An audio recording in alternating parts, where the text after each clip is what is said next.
In this video, the regional equivalent network reduction method is demonstrated using the Texas grid model. Study case 8.2 should be activated. The fundamentals of network reduction are explained in a video based on the standard transmission system example. Here, we are focusing on network reductions carried out using the regional equivalent method, which is aimed at system operators who are primarily interested in their own operational area, but wish to retain a nominal representation of other networks interconnected with their own. Let us first understand a little about the Texas grid model. It consists of a number of interconnected grids, as you can see here in this geographic diagram, which has been colored according to grid. In addition, zones have been defined in the model, to provide a way for looking at smaller regions of the network. The zones have been defined so that they align with the grids, with each grid corresponding to one or more zones. Focusing on the south of the network, the zones in the three southernmost grids are as indicated here. In this example, we are most interested in Zone 21, Corpus Christi, which is this zone. So, we will set up the network reduction command to reduce most of the rest of the network, but retain Zone 21 and its immediate neighbors. Let us look at the steps in this process. The regional equivalent method allows each reduced region, in this case each reduced zone, to be represented by a single node. Take for example the west grid, which corresponds to two zones. This will be replaced by two nodes. At each node the demand of the group is represented by one or more load objects and the generation by one or more synchronous machines, depending on the options selected. The advantage of this modeling is that the demand and generation can later be adjusted as required. Between each node, and from the nodes to the rest of the network, equivalent impedances are created, together with phase shifters for managing the flows.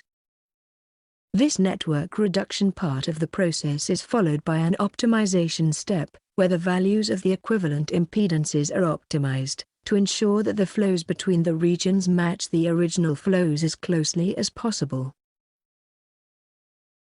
The network reduction command is found in the Additional Functions toolbox.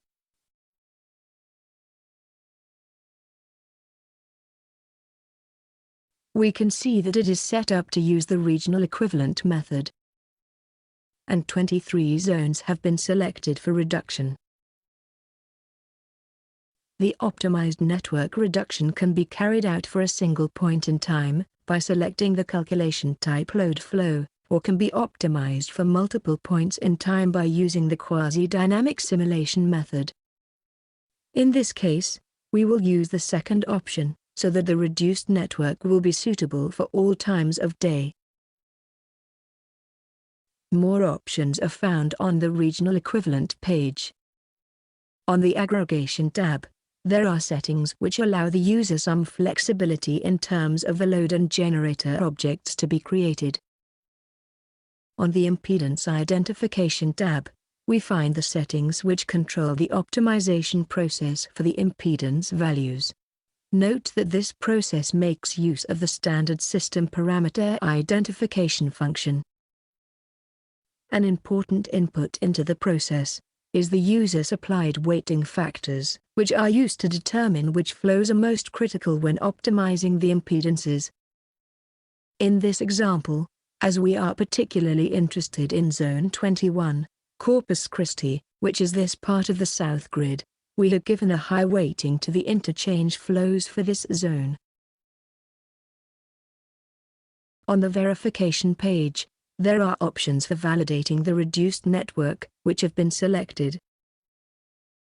The network reduction can now be executed.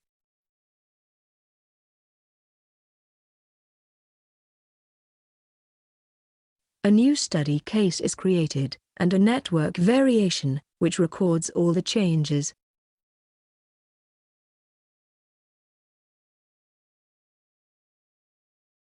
As we can see on the geographic diagram, the selected zones have now all been reduced. And in a network model manager, we can see the new generators, loads and impedances that have been created. The accuracy of the results can easily be seen in the validation plots, which show the power transfers of the retained zones.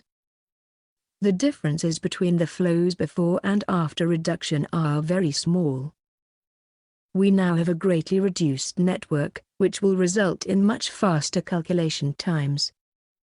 For example, a quasi-dynamic simulation for a complete month, with hourly time steps, will be 11 times faster when this reduced network is used.